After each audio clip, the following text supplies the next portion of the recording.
Hey, what's going on, everybody? How y'all feeling? I am Orisha. Stop what you're doing. If you are new to my channel, go ahead, take a look around, peruse. If you like what you see, go ahead and hit that like button.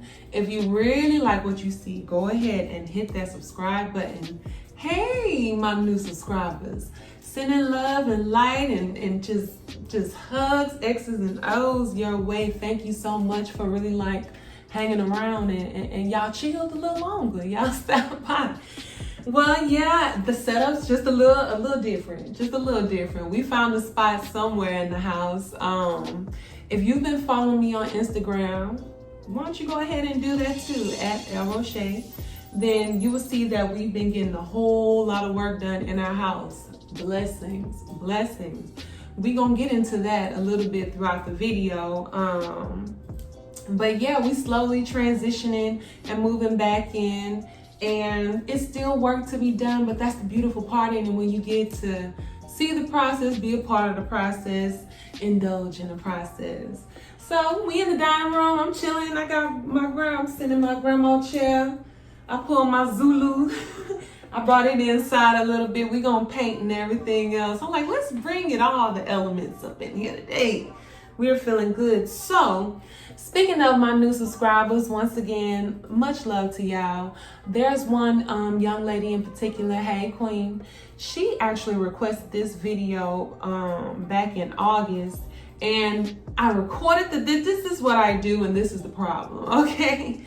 Recorded the video in August and edited the video and then held on to it and even let the beautiful month of October, which we're gonna get into, go by, and here we are now. But then again, I thought, see, that's because we still had a little bit more time that was needed to experience things that was going on throughout the month of October. If y'all are familiar with it, if you see in the title above, we're speaking about ancestors and connecting with ancestors and beginning an altar. Also connecting with spirits. Look, I wanted to share what I do and kind of my setup, and it's even better that, like I said, we had work done going on with the house, being in different positions where you are from a stationary point to when you are traveling, and to when you just, have to find the space, find the temporary space to set up an altar. So I got to go through a roller coaster of all of that. So why not y'all just go ahead and stay tuned. What are altars? What are they used for? People have different altars for many different reasons. You see shrines all around. You can go into any convenience store, possibly. Some businesses have altars set up at the entrance for themselves or their customers. People have altars in the church, of course. Some people use altars, let's say if you practice in something that involves a little space, just so you can manifest, just so you can do candle work. If you do that, if you doing jars, if you creating something, there's good reasons to have altars, just so you can dedicate this personal space, like I said, giving your energy, giving your intentions to this personal space to be able to get things done, to be able to connect to things. So ancestral altars are used for that reason. People really need to understand that you give people their flowers when they're here, correct? You do that. But even when you lose loved ones and they transition, there's still, I'm not gonna say work to be done, but they're looking out for their family even when they have passed on. And you should still give love and respect your family even when they have passed on. And there's a lot going on, if y'all don't recognize that. A lot going on with this world. We're gonna talk about a whole lot in our upcoming videos, but it's really good to know, with that being said, it's really good to know, with the turmoil and stress and sometimes heaviness and low vibrations that you got to encounter on an everyday basis, it's good to know that you can plug in and connect with your inner self and your source by connecting with your ancestors and loved ones. It's important. You don't have to just use your altar just to give to them. Or you're not just looking at it, just I'm going to give you food, I'm going to pay attention to you, I'm going to say your name. But you really got to think about it as, I can come here to meditate. I can come here to clear my mind. If I have questions about things that are going on with me, I can take my time with you, ask my questions as if I was sitting at my grandma's knees while she's sitting in her chair, and get the answers. And it could come to you. I mean, my people, where I'm at, where my eye is at, where I'm at with this, I don't physically see spirit just like that. I'm not, they ain't finna just walk by. I mean, I think they know I'm scared. But we breaking down that and step into darkness a little bit. But the truth is, you can have a dream about them. You can be at your altar and question something that happened to you, something that's going on, and you can have a dream and see your loved one you fishing with your pawpaw. And he tell you what's up, give you real game. They give you visuals. Let a song come on while you at the altar. The way I found out a lot of things too, I used to ask a question and my window up, and I look out the window and I see a blue jay or a robin. And those aren't just birds that you just get like that. Or I hear a dog barking, So those are things that you can tune into once you are at an altar. 3 years ago, 2017 is when I started my journey. I got to have the 3-year anniversary this month. So we're going to be talking about things that have been going on with me, events with me. I'll plug some of my own stuff because I can do that. The way I learned about altars, the way I was educated on it, like I said, 3 years ago, October, around the time I had my first Dia de los Muertos shoot, and that is the Day of the Dead Skull Candy dressing up elegant shoot with this wonderful group that I follow on Facebook. And that before I did that shoot, I wanted to learn a little bit more about the Hispanic culture and how they celebrate that with altars. And so I really got into, Halloween, which was already an important time for me because my father's birthday is October 30th. He passed away some years ago, but him and my grandmother, his mother, were two major individuals who had something to do with my spiritual awakening. And this is after they passed away. And I never met my grandma.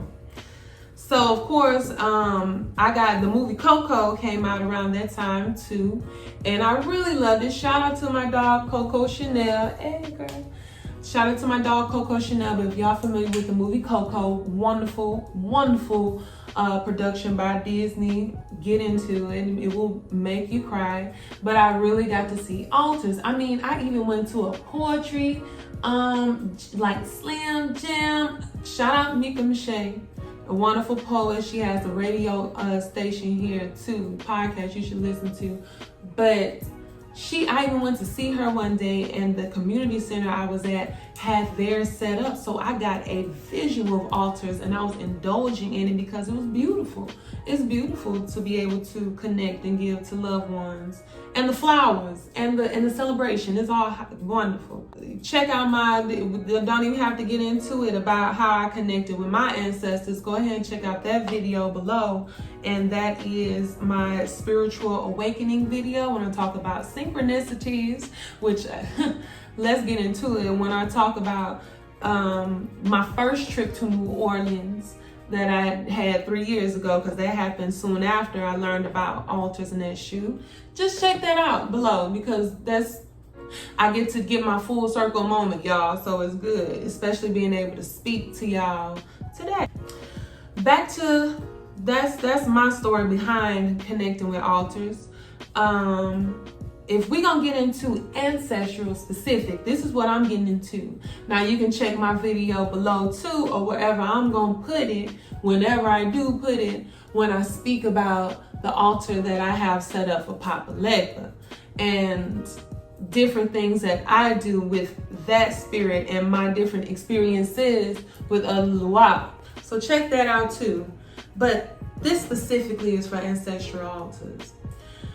There are main components that you need when you are having an altar, but it's so simple. It's all, if you don't have anything, if you know their name, speak their name, write their name down on a piece of paper. If you have any recollection or memory of them or things that they like, or if you have physical items of your loved ones that you want to connect with, that you want to give thanks to, you know what I'm saying? Go ahead and do that. The physical setups of an altar. So it's good to dedicate a single space that's going to be just for them. And I'm going to get into temporary living spaces. I'm going to get into no homes at all. And I'm going to get into travelers. You know, all of us can find a way to get in tune and get in touch. Like I said, the basics, getting information on them, knowing about them. I'm not going to show y'all my altar, but I do have pictures of a quick altar I made with items I had in my house to show y'all an example of one altar. If you have pictures of them, that is perfect too, because that is their energy, that is a visual of them. If you have letters they've written, it is their energy, is their imprint in it. You know, it's nice to have things, but even if you don't have those things, remember, if you know a name, we can start there. And for those of y'all that do not know a name, even for me that don't know some of my ancestors' names, who I know are warriors or royalty or major components, and they love on me, and I don't, you know, I don't know them, you say ancestors unknown. You start off your anything with to my ancestors known and unknown, and then you go down that list of people that you know, we're gonna put that. Next elements you need, you can basically see I got them all with me in my little setup. Each element gives an example. It displays that of the whole world, of the universe, of the things that you need for life, and that is earth, wind, air, and fire. And absolutely, fire starts off with a candle. That's the easy representation that you have. You have an incense and you got your sage burning, then that shows you that air component. If you have water can be in a cup. You can have one simple cup set up for them.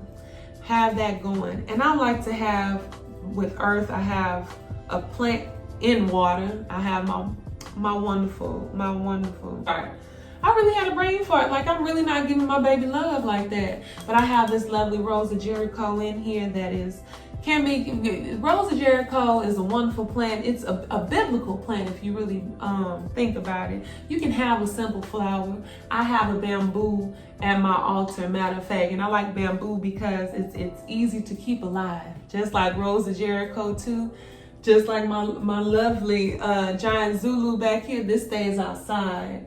It's nice to have plant life, period, but especially at your altar. Just to add on with that plant situation, I keep a stationary live plant, like I say, my bamboo, but I occasionally love to put, go and buy fresh cut flowers for them and keep them at my altar for a little bit.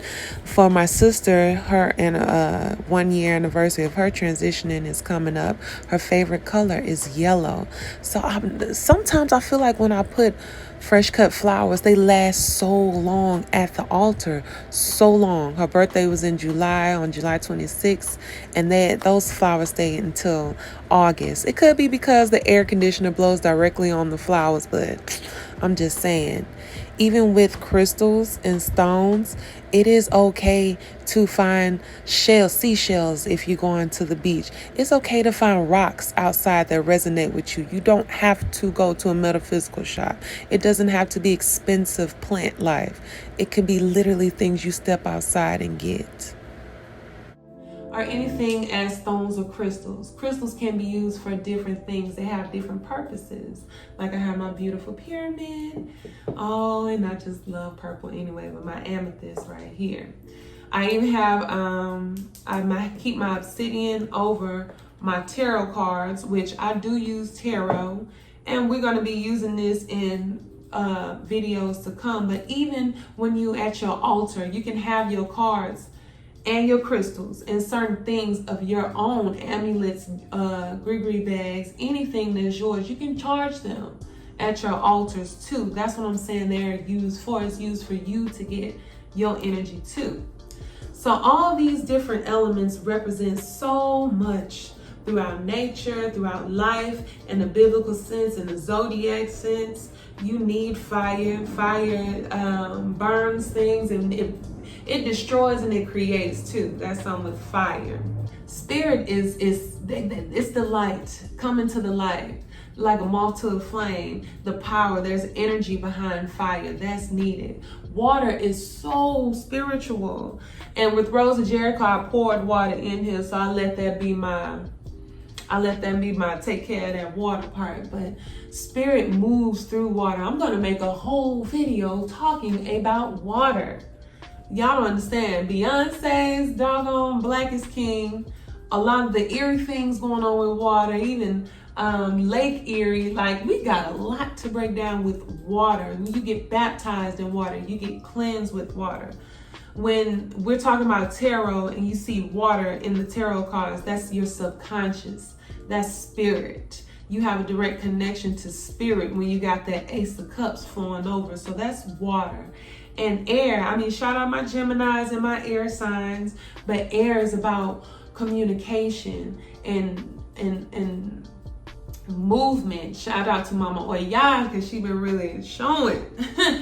But even with incense, there are different smells and things you can burn that signifies and calls for different things. Like right now I'm using sandalwood for my incense, and sandalwood is good for ancestors. Ancestors like frankincense, they like myrrh. Y'all hear them ingredients y'all know about? It's Christmas coming up.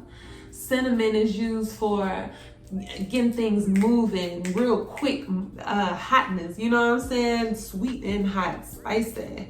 That's cinnamon. So you can use different incense. I love using, I had sweetgrass is my favorite. Oh my gosh. And I have Rose of Jericho, and those were my top 2 favorites. I gotta re-up on that. But yeah, you can use different incense for different things. It's so simple, y'all. Start a white cloth that you can get from anywhere. You put that down, have it cleaned up, and trust me, things that I'm talking about you can find at the dollar store. I'm going to shout out the dollar store a whole lot. The altar I set up right here in the dining room before was everything I pulled from my house, and there's things that I had. So set up that white cloth. One last element that I think is probably the most important, and the way to personalize even more an energy that you need is music. You need noise. You get some bells, get a bell, ring that bell for them, clap your hands while you calling out for ancestors, play that music, play music that they like, play their favorite genre, their favorite. I put Pandora on and put jazz. I put Grover Washington or Isley Brothers on. I sing to them. I sing their favorite songs. I just like them hearing my voice. Don't forget the music, y'all. Have that ambiance going the whole time, and I promise you they will come. It's like a telephone call, okay? And even if it's good to have a permanent space, but even if it's temporary, you can just lay it out and then put it up and put it, as of right now, we're doing too much. So I have a to-go altar. I have my main components that I put within a firm box. That was my auntie's. And I keep it in that. And I just have a table that I can pull out my cloth, and then wrap it up, keep moving when I'm done. Some people say you should not have them in your bedroom. Now, if you have small space, if you have a studio apartment and you don't have a closet or a walk-in closet, I'm gonna say it's all about your intentions and where you at, and you are cognizant of what you doing in your bedroom. But for the most part, I'm chilling. I'm not here. But I felt like I'm at a point right now where I got the okay for a lot of stuff. So with that is how you feel and where your intentions are at. If you can have it in your closet in your bedroom, maybe that'll be good. Now, if you live in a 5-bedroom house and you have 3 spare bedrooms and you cannot dedicate a space away from your bedroom, then I feel like that's on some selfish itch. Or, you know what I'm saying? If you're not renting out the rooms or whatever. But if you don't have the space, it is okay, is what I'm trying to say. Now, one day I'm gonna have a whole room dedicated to my people. It's gonna have a little water running, dribbling up in there somewhere. It's gonna lead to outside, to the garden. Like I got it all together. I got it. A whole back room to my people here, to do work here, different spirit there, you know what I'm saying? Here, just space me to meditate there. But in the meantime, this is great. This is perfect. We were staying in an RV in a camper for a while, and as I said, I had my things in that box, and I did that. When we went on a trip to visit my loved ones, I used nature. I went to their backyard. They had running water. Beautiful to be around nature. If you can go to the park, put your feet in the ground, get by a tree, get by something with some roots. Just have time. If you're in a big city, walk around. There's water somewhere. Find the water. Find the water. Listen to the water running. Go to the lake. I promise you. Well, they had a running stream and right in their backyard. And I went out there with my little sage. I took one stone that I keep on their altar that's just there. So I kept it with me. And took them something to eat. Put it in there, talk to them. That's what you can do. But if you have your clean setup that you can have in your house, pretend like this table is one with a white sheet. Ooh. While I get my candle together, let's take a moment to discuss white and why it is important to use a white cloth when dealing with your ancestral altar. Why it's important to use a white candle when you're doing this specific type of candle magic. Different colors represent different elements, but white is for purity, is for cleanliness. Even in the biblical terms, they use white a lot for different ceremonious reasons, very important ceremonious reasons. It's a way to literally represent the way you're going to keep it neat and clean. You're going to keep it free of dirt. It's a respect manner when you're using white specifically for your ancestral altar. So always remember that when you're using candles, stick with white candles. White candles can be used for anything, but for your ancestors, let's keep it at white. I set that up. I like the ambiance. I like where we're going with this. But yeah, see, I have most of the elements going if I'm just pulling cards. If I'm doing a video, sometimes I'm gonna have the incense and a candle going. I'll go to the altar before I do different things. I like to just go and speak. I like to go and give. If I'm fixing food, the way you fix food, right? Put a little alcohol out for them if they drink. If they like something that's liquor, because spirits, think of any liquor stores, they usually call them spirits, the liqueur. Get pop up something of their favorite drink. If there's a cigar they like to smoke, put that out. I don't care if they had lung cancer. I do not care if they had diabetes.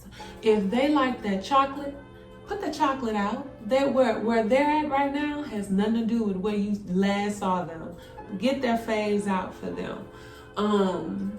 Cook their favorite foods for them. Like I said, this past October were many of my ancestors' birthday. My daddy, his mama, his daddy, and his sister's birthday were all in October.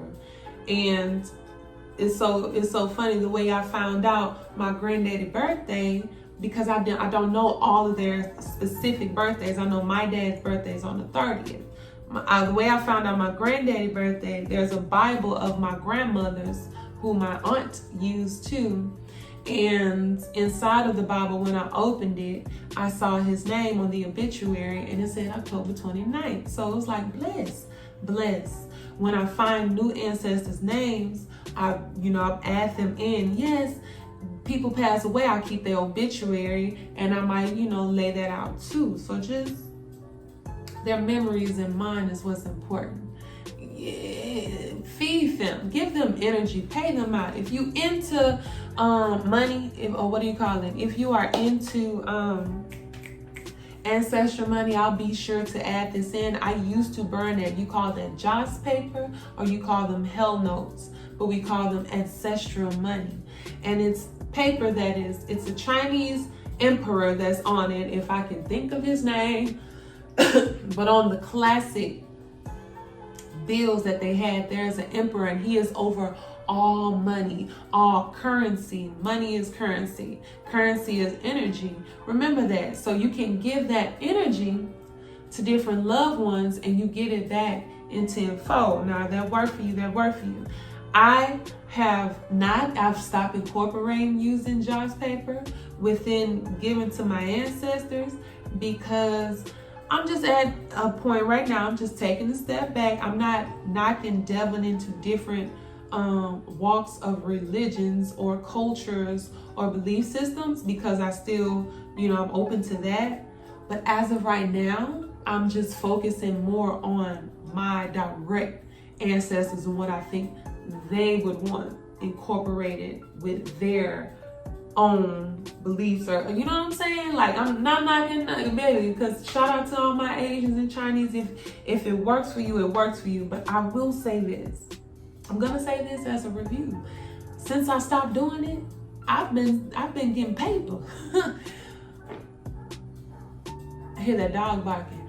Okay, I live in abundance regardless. If I have two cents in my pocket, I find a way every day to make it regardless. But no, really, I've been blessed financially when I stopped doing it.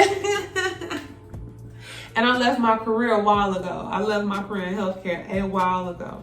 But we still striving for success. I'm just saying, I've been good with just feeding my people how I feed my people. But whatever worked for you, worked for you. And even with that, if you want to use them, like I say, it's good to just, pull out a bill. Say, like, I'll pull out about 2 or 3 bills, maybe. Sometimes it would be one. And I will put right on it, Randall ancestors. I'll write on the other one, Jackson ancestors and my people. And then one last one is ancestors unknown. Just burn them 3 and just, thank you, pay out y'all. Sometimes I'll add zeros on the one, because you could do what you want to do. They have whole $1,000 bills with Barack Obama face on it. They have little cars or cell phones or gold blocks. I sometimes would use the gold sheets of paper that have the gold foil and the silver foil on them. Do that if you want to. But yes, that's different ways that you can give that energy. So, that's really it. That's what it's all about. I don't think I left anything out. I can say, and with videos that are to come, you can hear me speak on how I've been blessed, how I feel like I have literally asked them questions and I got answers directly. I was just going over with the family member about, I was their ancestors. Can y'all help me with this? Papa Legba, even we're gonna get into spirit too, so y'all stay tuned for that video. But knowing how to appropriately go to spirit, not disrespectfully. That's for the don'ts. If y'all looking for the do's, and y'all some people that's looking for the don'ts that I'm gonna tell you to do with dealing with altars, ancestral altars. So before I get knee deep in what not to do with food, let's start off with one thing. Let's have good intentions when you're coming to the altar. Don't come with negative vibes. Don't come with negative thoughts. Always have positive feelings and positive intentions. Everything on that altar is only dedicated for them. Do not put family members who are alive. Don't put pictures of family members who are alive. Don't put pictures of yourself. Don't put your belongings. It is only for their energy. When you are closing the gates with speaking to them, make sure to say goodbye. You are opening a portal to the other side. So make sure to close those gates so you don't leave it open for something else. I'm going to say, do not eat the food that you leave out for them. Do not leave out food to a point that is rotten. Don't even leave it out long. Leave it out for not even a day. I don't want I'm big on not keeping no bugs around me. So you don't want no flies or anything getting into it. So just put it out for a little bit and then take it away. Some things that stay on the altar, maybe I'll leave like their favorite candy bar on there for a little bit. Or I'll leave a soda that's still, not popped open, just leave that there for a little bit. But you gotta rotate that out. You don't eat trash food, you don't eat old food. If you have fruit out there, you don't leave fruit in your bowl until it's just decayed. So it's about tending and giving attention. You don't pour water and leave water stagnant and sitting there for a long time. You need fresh water, you need fresh food. Think of when you eat, they eat. Sometimes it don't work out like that. Sometimes with our meals, in time, sometimes it don't work. But I love dedicating. Shout out, if you follow me on Instagram, I just cooked some goulash, and even then I cooked so late, and I didn't even eat. I fell asleep after I cooked. And so I cooked today as like my breakfast brunch.